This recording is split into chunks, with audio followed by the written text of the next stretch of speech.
Another thing, and I'll give the game away. I'll give the game away to the entire YouTube world, why I've destroyed absolutely everybody in any debate ever. I say things that they know are true and that they agree with, but I say it in a way that angers them emotionally, and they get caught up in their brain because they're saying, he's saying the truth, but I'm pissed off by how he's saying it. So I want to argue with him, but he's right. So instead of saying men are physically stronger than women, I'll say females are weak. Females are weak. Well, females are weak. Females are weak. Men are strong. Females are weak. But I'm right, and he knows I'm right. But he's mad now, and so is she. And they sit there, and you'll happen on Dave Portnoy. You end up having a whole group of people sitting there trying to argue. Well, some women are strong like men, trying to argue the fact that women are as strong as men physically, because I've emotionally controlled them all and upset them all. And then I do a podcast, and I get billions and millions of views and unlimited likes against good debaters like Dave and his little crew by just emotionally controlling them. It's an emotional game. I wreck them. I've never given this game away before anyway. But this is what I do. I sit there and I say something they know is true in a way they can't agree with it, and I fucking control them all. Because they're stupid.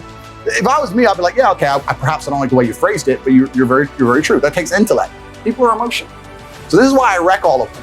And you're right, I poke them on purpose. And it makes it very difficult to argue with me, especially if they agree with what I'm saying, but they don't like the way it's being said. That's where you see the full breakdowns, the full mental breakdown. In regards to emotion. Well, emotions are feedback. The idea that men don't feel emotions is incorrect. We feel emotions. I would actually argue we feel emotions with certain emotions stronger than women. I would argue that we feel heartbreak stronger than women. I would argue we feel anger like a woman could never understand. I would argue we are extremely emotional. Rage, pure rage. Well, it's feedback. So when you get the feedback, it's all about how you internalize it and how you process it, right? It's having, stoicism's not feeling emotions. It's feeling the emotion and going, okay, why is this happening? How much does this really matter? What's the most intelligent move on the chessboard? I'm not even that good at chess, right? My father was a grandmaster. I'm like 1800 years. I'm okay. I was a child chess prodigy, but I stopped playing chess professionally when I was like 8. So I'm as good now as I was. In fact, I'm worse now than when I was 8. Because I've never taken any lessons or anything properly since. Because my mother and father broke up. We moved to England. My dad stayed in America. Lost my chess coach, and England didn't have a chess infrastructure. America had a chess infrastructure in the lower income schools. My dad used to go to the ghetto schools because he was black. Go to the black schools and teach them how to play chess. So we had a big infrastructure. You peaked at 8. I peaked at 8, yeah. But chess is a fantastic game because in the game of chess, there's no luck. If you lose, no matter how well you played, if you lose, at some point you made a mistake. Even if it's the most minor mistake, you made a mistake. So you learn to understand that no matter what happens to you, if you lose a scenario, you made a mistake. Maybe it's a tiny one, maybe it was 2 years ago, whatever, but you made a mistake, and you learn absolute and utter accountability for yourself. And that mentality is extremely powerful to apply to all things in life. The position I'm in now as the most hated man in the world, although I agree and I truly believe it's unfair, I still take complete responsibility for it. I'm not gonna sit here and say, I'm telling you why it happened when I talk about TikTok and YouTube shorts, but I'm not gonna blame them. Absolutely, they're a company making money and they're monetizing the best they can, fantastic. All of this is my fault. But the Bugatti on my drive is my fault. And the yacht is my fault, private jet's my fault.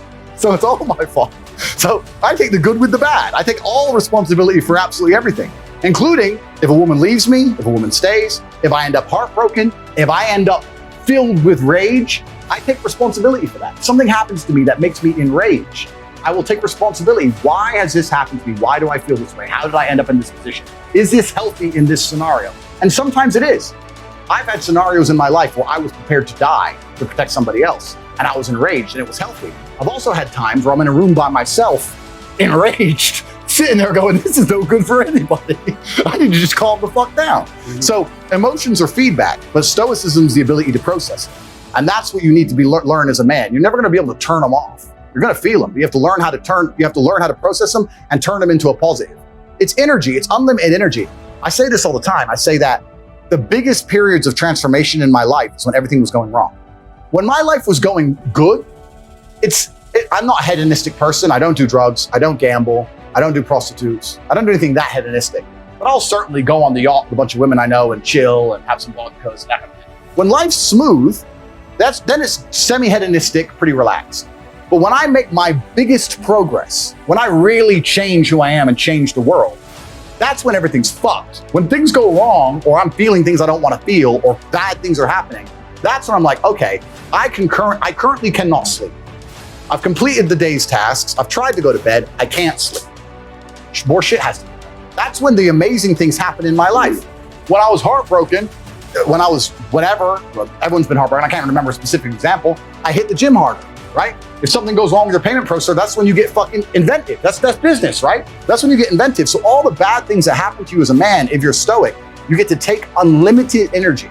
Heartbreak is unlimited energy. So is depression, so is rage, so is sadness. All these negative emotions they tell you to collapse behind.